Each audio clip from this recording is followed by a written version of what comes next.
Et salut à tous, on se retrouve pour une nouvelle vidéo et comme vous l'avez peut-être vu dans le titre, on va parler de la réintroduction de l'ours dans les Pyrénées. J'ai fait exprès de ne pas en parler pendant la vidéo sur l'ours brun en général, car je comptais faire une vidéo assez poussée sur le sujet. Je vais prendre quelques secondes avant pour vous parler un peu de la suite de la chaîne. Donc tout d'abord, euh, j'ai pas pu trop faire de vidéos, ni du tout travailler sur mes vidéos, car la fin de l'année était un peu compliquée avec le corona, tout ça. J'avais un stage. Après, on a eu des examens et durant tout l'été, j'ai dû travailler. Je n'avais pas du tout le temps pour retravailler mes vidéos. Et donc, cette vidéo ne sort que maintenant alors que j'avais plus ou moins annoncé qu'elle devait arriver avant. Donc, désolé du retard. Et pour ceux qui ne le savent pas encore, donc j'ai un Twitter ainsi qu'un Instagram où je poste assez rarement, mais je poste quand même l'avancée de mes vidéos. Donc n'hésitez pas à y faire un tour. Et j'ai également créé une page Facebook pour ceux qui veulent me suivre uniquement sur Facebook. N'hésitez pas à me poser des questions dans les commentaires. Je compte faire une petite FAQ où je répondrai à toutes vos questions, même les plus farfelues. Bref, on revient sur le sujet de la vidéo, la réintroduction de l'ours brun dans les Pyrénées. Donc d'abord, on va parler de l'historique de l'ours dans les Pyrénées depuis la préhistoire jusqu'à maintenant, en vous présentant les différentes réintroductions. Ensuite, je vais parler de la vie assez générale des agriculteurs et surtout des éleveurs de la région. Mais attention, les propos n'ont pas été recueillis par moi-même. J'ai fait quelques recherches, je suis tombé sur les articles de presse. Et donc si les personnes concernées, par hasard, regarderaient cette vidéo, leurs propos, s'ils ont été modifiés, cela ne provient pas de moi, mais des articles de presse. Après, je vais parler de l'avis des personnes impliquées dans la protection de l'environnement et de la biodiversité. Suite à cela, je vais parler un peu de l'avis du gouvernement actuel, puis de l'avis général de la population. Donc pour cela, j'ai fait deux sondages. Le premier était juste un petit sondage comme ça pour savoir si les gens qui me suivaient sur mon Twitter perso étaient plutôt pour ou contre la réintroduction de l'ours. Et le second sondage était un peu plus poussé et je vous présenterai les résultats. Et enfin, je donnerai mon avis. Voilà, je vous ai présenté un peu ce qui vous attend dans cette vidéo. Et à tout de suite.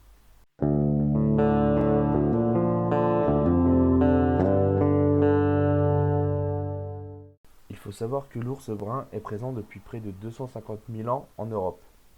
Donc ça, on le sait grâce aux fossiles retrouvés. Au néolithique ancien, on le retrouve partout en France métropolitaine. Les archéologues ont trouvé des traces de culte à l'ours, surtout dans les Pyrénées. Avec le temps, et surtout la pression anthropique, l'ours a été contraint à vivre uniquement dans les montagnes. Durant l'époque romaine, le déclin des populations a été largement amorcé. Pendant le XVIIIe siècle, on retrouve des ours dans les Pyrénées, le sud du Massif central et les espaces forestiers montagnards entre les Alpes et la Franche-Comté. Les populations ont perdu du terrain à cause des battues, de la chasse et de la destruction des habitats. Les ours ont ensuite disparu de la Franche-Comté dans les années 1850 et le dernier ours observé dans les Alpes françaises a été vu en 1937. On trouve trois populations distinctes pyrénéennes dans les années 50, donc dans les Pyrénées orientales, Pyrénées centrales et Pyrénées occidentales, avec notamment le Béarn. Une mortalité élevée des femelles, surtout d'origine anthropique, a été observée ces années-là. Au début des années 90, le gouvernement a décidé de lancer un programme visant à restaurer une population d'ours viable, donc une population comportant assez d'individus matures pour qu'elle survive. Pour être viable, une population doit comporter au moins 50 individus matures. L'État a choisi de réintroduire des ours provenant de Slovénie car là-bas, la population augmente. Cela permet de limiter légèrement l'augmentation des populations slovènes. Les ours sont très proches du point de vue génétique et comportemental du fait que ce soit la même sous-espèce. Maintenant, je vais faire un listing des différents individus réintroduits dans les Pyrénées. Cela va peut-être être long et je m'en excuse d'avance. Le 19 mai 1996, Ziva, une femelle, a été introduite. Elle était gravide, elle attendait donc des petits, et cet individu est considéré comme mort depuis 2008.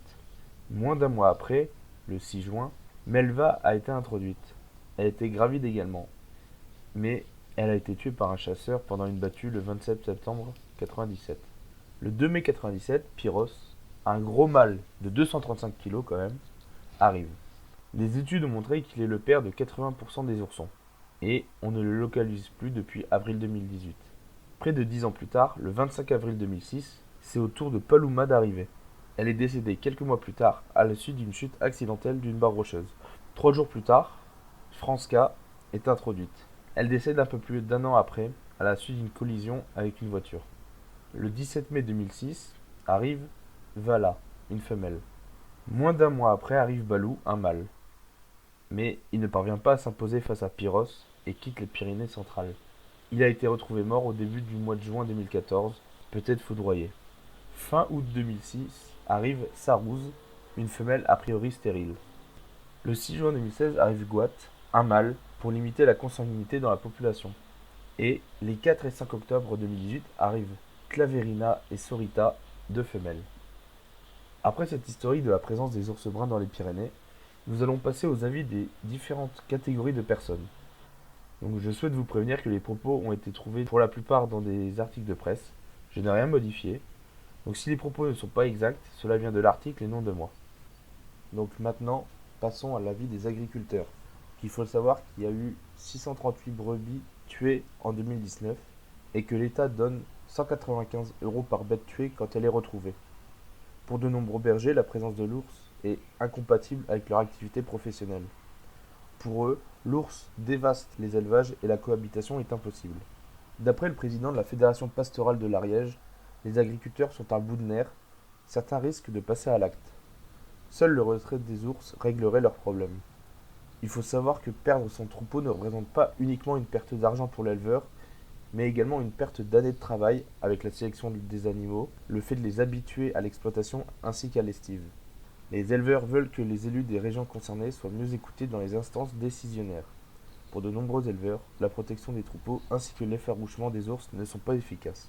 Malgré tout, certains éleveurs, souvent dans les plus jeunes, sont pour la cohabitation, mais comprennent les problèmes rencontrés par leurs collègues. Pour eux, la cohabitation est possible à condition de défendre les troupeaux avec par exemple un patou et un filet électrifié autour du troupeau. Passons maintenant à l'avis des écologues. Pour eux, la cohabitation est possible. Il faudrait développer l'utilisation de chiens de protection, de parcs électrifiés de regroupement nocturne et une conduite des troupeaux adaptée. Il existerait, d'après le porte-parole de l'association Ferrus, des moyens de protection que certains éleveurs ne mettent pas en place. Mettre ces moyens de protection serait équivalent à accepter l'ours, ce qu'ils refusent de faire. Pour eux, la réintroduction est encore nécessaire, car malgré la population grandissante, le risque d'avoir une population consanguine est encore trop grand. De plus, l'Union européenne oblige la France à restaurer une population viable et l'État ne peut y déroger. Voyons maintenant un petit graphique. Donc, ce graphique représente le nombre de prédations sur le cheptel domestique sur l'ensemble des Pyrénées, France, Espagne et Andorre depuis 2006. On remarque sur ce graphique tiré d'un rapport de l'ONCFS que les prédations n'augmentent pas entre 2006 et 2017. Or, les ours ont continué à augmenter, il y a eu 6 réintroductions durant cette période. Cette étude prouverait que l'augmentation du nombre d'ours dans les Pyrénées n'aurait pas l'impact que l'on pense sur les troupeaux. Les écologues ont plusieurs raisons pour demander d'autres réintroductions à l'État.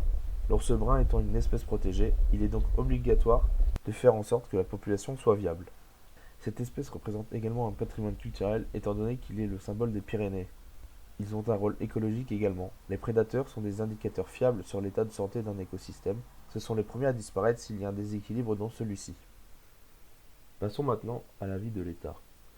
En 2010, l'État français décide de rembourser les éleveurs, à hauteur du prix d'achat, les bêtes tuées par les ours. Mais cette indemnisation est jugée insuffisante car elle ne tient pas en compte des dommages indirects et ne compense pas la perte d'un cheptel sélectionné souvent sur plusieurs générations. En janvier 2019, Emmanuel Macron a rappelé l'existence d'une politique d'accompagnement par l'intermédiaire de primes versées aux éleveurs. Il a également dit que le gouvernement continuera à préserver la présence de l'ours dans les Pyrénées. Le mardi 14 janvier 2019, en déplacement à Pau, il a dit non à la réintroduction d'ours dans les Pyrénées. Il s'est engagé également à sortir les ours recensés violents après suivi et balisage, d'après Bernard Lair, président de la Chambre d'agriculture Pyrénées-Atlantiques. L'État s'est également engagé à remplacer tout animal qui meurt de cause anthropique. Il faut savoir qu'il existe un plan 2018-2028 sur la préservation de l'ours brun dans les Pyrénées, avec comme axes principaux l'introduction de nouveaux individus et des mesures de soutien aux éleveurs. Passons maintenant à des avis un peu plus généraux. Donc, une consultation publique en 2018 sur l'introduction de 2 femelles a été lancée par les Pyrénées-Atlantiques. 90% des avis étaient favorables. 86% des personnes demandent un programme de renforcement des populations par les introductions rapides de nouveaux ours. Il y a eu, sur cette consultation, près de 6000 réponses tout de même. En février 2018, un sondage IFOP commandé par la LPO, la Ligue de protection des oiseaux, a eu comme résultat 66% de personnes favorables à la réintroduction des ours en Haute-Pyrénées, 76 en Pyrénées-Atlantiques et 84 sur toute la France. Cette année, j'ai fait un petit sondage sur Twitter, sur mon compte personnel, et j'ai eu 86,3% d'avis favorables à la réintroduction de l'ours. Et quelques temps après, j'ai fait un sondage un peu plus poussé. Donc les avis viennent de mon Facebook ainsi que mon Twitter perso. Donc les résultats ont été le moins faussés possible et j'ai eu 77 réponses. Donc voici les résultats. Donc les gens interrogés viennent de partout en France. J'en avais même qui venaient de Nouvelle-Calédonie. 55% des personnes interrogées n'ont pas de proches travaillant dans le domaine agricole. 18% ont fait ou font partie d'une association de protection de la nature, donc biodiversité, écologie en général, etc. Les âges sont divers. Près de 40% des personnes interrogées qui ont entre 18 et 25 ans, près de 33% qui ont moins de 18 ans. Et j'avais pas au-dessus de 60 ans. Parmi ces personnes, 53% habitent en campagne, la moitié sont un peu renseignés sur le sujet et 52% sont contre la chasse. J'ai trouvé cette question très intéressante pour voir un peu le parallèle entre la chasse et la réintroduction d'espèces possiblement compétitrices envers les chasseurs. Et donc sur mes 77 réponses, j'ai eu 8 avis contre et les principaux arguments avancés étaient le risque de perte humaine important du fait du comportement de l'ours. Une personne ne voulait pas revoir l'ours se faire chasser par l'homme. Les ours introduits sont slovènes et non de souche locale et donc ne seraient pas adaptés à vivre dans les Pyrénées. Cela entraînerait des situations compliquées avec les agriculteurs. Il faudrait des zones vierges de toute activité humaine pour permettre aux ours de vivre. Tant que ces zones n'existeront pas, cela ne sert à rien de réintroduire des ours. Pour une personne, c'est de l'argent bêtement dépensé. L'ours n'amène rien à l'écosystème, qu'il soit là ou non. L'écosystème est le même. Une personne disait que l'ours attaque les troupeaux. Et un autre argument parlant de l'agriculture, le modèle pastoral serait remis en cause par la présence des ours. J'avais 7 avis neutres, souvent par manque de connaissances. Les autres, et donc les autres avis, avaient plusieurs arguments qui allaient d'un simple avis sur l'animal à un avis parlant plus d'écologie. Par exemple, l'animal est beau et gracieux, il faut donc le protéger. Il empêcherait les touristes d'aller saccager des paysages forestiers plus reculés. L'ours était là avant nous, il doit continuer à exister. Il permettrait de réguler les populations de sangliers. Il faut retrouver la biodiversité qu'il y avait auparavant. C'est une espèce protégée et donc on doit tout mettre en œuvre pour sa survie. Et il faut rétablir un équilibre dans l'écosystème. Certains avis étaient pour, mais un peu plus nuancés. Donc pour une personne, il fallait un cadre contrôlé. Pour d'autres, il faut des aides et des formations pour les éleveurs, la mise en place de gardes forestiers pour contrôler les ours. Une personne a souligné que depuis la mort de Canel, les ours vraiment pyrénéens ne sont plus là. Et une autre personne m'a indiqué qu'il faudrait réintroduire les ours dans des zones où l'homme ne doit pas être présent, un peu comme des réserves naturelles. Donc j'ai trouvé ça très intéressant d'avoir l'avis de personnes pas forcément compétentes, sans vouloir être négatif, sur le sujet. Après tout cela, je vais donc donner mon avis sur la question. Donc comme beaucoup le savent, je fais des études dans le domaine de l'écologie. Donc mon avis est un peu biaisé, je ne suis pas complètement objectif. Donc pour moi, l'ours fait partie du patrimoine des Pyrénées. Il existe un impact touristique de l'ours, car beaucoup de randonneurs partent pour essayer de le voir. Cela fait tourner quand même le commerce local. Mais il ne faut pas accentuer le côté touristique au détriment du côté écologique de la question. Après, j'ai fait quelques recherches pour en apprendre un peu plus, et j'ai appris qu'il existe un label Pays de l'ours, il faut le savoir. Donc, par exemple, Yannick Lamazou produit du fromage et utilise l'image de l'ours, en l'occurrence l'empreinte de sa patte, pour marquer son fromage. Et il y a plus de 150 emplois directs qui résultent du programme de restauration de l'ours. Et en cherchant un peu, j'ai vu qu'en Slovénie, la cohabitation existe. Il faut savoir qu'il y a 20 fois plus d'ours qu'en France, dans un pays plus petit que la Bretagne, et que personne n'a été tué par les ours en 25 ans. Il faut savoir également que le gouvernement slovène rembourse à 100% les dégâts faits par les ours.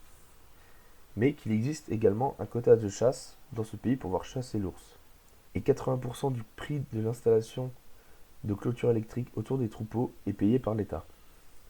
Donc en prenant tous ces éléments en compte, on peut en conclure que je suis pour la réintroduction de l'ours, mais bien sûr, il faut également aider les éleveurs pour leur permettre de vivre de leur métier, malgré la présence de l'ours qui peut perturber leur activité. Donc voilà, la vidéo va se terminer. J'ai essayé de la faire à peu près courte. J'aurais pu beaucoup plus développer le sujet, mais la vidéo aurait été beaucoup trop longue. Donc merci de l'avoir vu jusqu'à la fin. Et j'aimerais remercier l'Office français de la biodiversité pour avoir accepté l'utilisation de leurs vidéos. N'hésitez pas à aller voir ma page Facebook, mon compte Twitter, ainsi que ma page Instagram pour savoir quand sortiront les prochaines vidéos. Et à la prochaine.